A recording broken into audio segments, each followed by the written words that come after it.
कल स्विट्जरलैंड में ईरान और यूएस के बीच पहले दौर की बातचीत हुई, लेकिन उस दौरान तनाव तब बढ़ गया जब अमेरिकी राष्ट्रपति ट्रंप की धमकियों से नाराज होकर ईरानी टीम बातचीत छोड़कर वहां से चली गई। ईरानी टीम उस इमारत से निकल गई जहां अमेरिका के साथ बातचीत हो रही थी। ईरान की सरकारी समाचार एजेंसी IRNA के अनुसार बातचीत शुरू होने से ठीक पहले अमेरिकी राष्ट्रपति ट्रंप ने सोशल मीडिया प्लेटफॉर्म एक्स पर एक संदेश पोस्ट किया, जिसमें उन्होंने ईरान को लेबनान में हिजबुल्लाह की गतिविधियों को नियंत्रित करने की चेतावनी दी। ट्रंप ने कथित तौर पर कहा कि अगर ईरान हिजबुल्लाह को नहीं रोकता तो अमेरिका उस पर पहले से ज्यादा बड़ा हमला कर सकता है।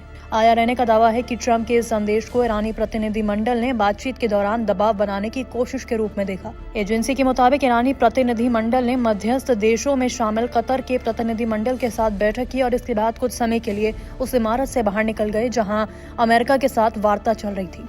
ईरानी मीडिया ने यह भी दावा किया कि वार्ता से पहले दोनों देशों के प्रतिनिधियों के बीच हाथ मिलाने और एक संयुक्त फोटो सेशन की योजना बनाई गई थी, लेकिन ईरानी प्रतिनिधिमंडल ने इसमें हिस्सा लेने से ही इनकार कर दिया।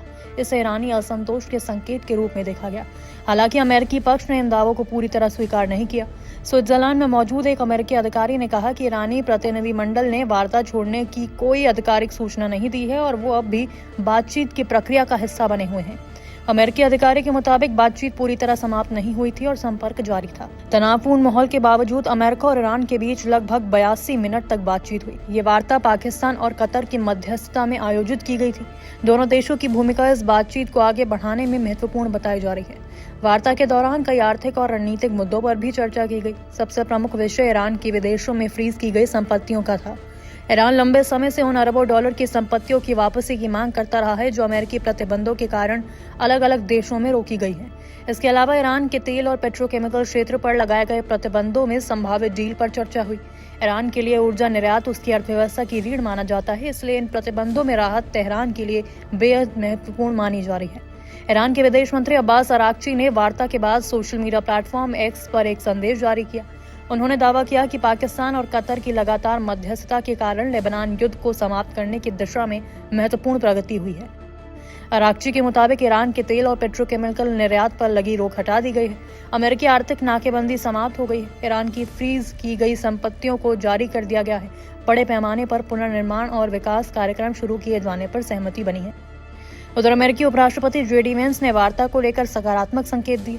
उन्होंने कहा कि पिछले कुछ घंटों में अच्छी प्रगति हुई है और अमेरिका और ईरान मिलकर क्षेत्र में शांति और आर्थिक स्थिरता की दिशा में काम कर सकते हैं।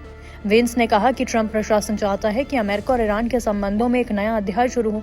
उनके मुताबिक अगर वार्ता सफल रहती है तो अगले 10 सालों में पश्चिम एशिया की राजनीतिक और आर्थिक तस्वीर बदल सकती है। उन्होंने ये भी कहा कि कठिन कूटनीतिक वार्ताओं में तनाव, असहमति और अस्थायी व्यवधान सामान्य बात है और इन्हें बातचीत की विफलता के रूप में नहीं देखा जाना चाहिए। ईरान का कहना है कि अमेरिका अब तक किसी भी संभावित समझौते की सबसे पहली शर्त पूरी नहीं कर पाया है और वो शर्त है सभी मोर्चों पर प्रभावी संघर्ष विराम। ईरान के मुताबिक लेबनान में अभी भी इजरायली सैन्य अभियान जारी है और ये दर्शाता है जमीनी स्तर पर तनाव कम नहीं हुआ है। दूसरी ओर हिजबुल्लाह ने भी बयान जारी कर कहा कि अमेरिका लेबनान पर ऐसी राजनीतिक और सुरक्षा शर्तें स्वीकार करने का दबाव बना रहा है जो देश की संप्रभुता को कमजोर कर सकती है। हिजबुल्लाह का आरोप है कि वर्तमान वार्ता ढांचा लेबनान के हितों की बजाय अमेरिकी और इजरायली रणनीतिक हितों को प्राथमिकता देता है।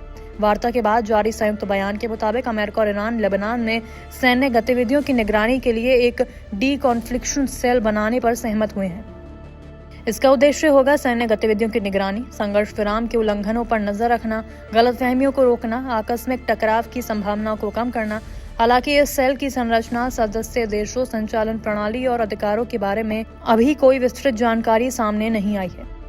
संयुक्त बयान के मुताबिक सभी पक्ष एक उच्च स्तरीय समिति बनाने पर सहमत हो गए हैं जो मध्यस्थता प्रक्रिया की निगरानी करेगी। इसके अतिरिक्त परमाणु कार्यक्रम, आर्थिक प्रतिबंध और विवाद समाधान से जुड़े अलग अलग वर्किंग ग्रुप भी अपना काम जारी रखेंगे। बताया गया है कि अमेरिका और ईरान ने 60 दिनों के भीतर अंतिम समझौते तक पहुंचने के लक्ष्य पर सहमति जताई है। इसके साथ ही हॉर्मुज से ऊर्जा आपूर्ति की सुरक्षित आवाजाही सुनिश्चित करने और समुद्री गलतफहमियों को रोकने के उपायों पर भी चर्चा की गई। तो स्विट्जरलैंड में अमेरिका और ईरान के बीच हुई ये वार्ता उम्मीद और अविश्वास दोनों का मिश्रण दिखाई देती है। एक और प्रतिबंधों में राहत, फ्रीज संपत्तियों की वापसी और क्षेत्रीय तनाव कम करने जैसे मुद्दे पर बातचीत हुई है।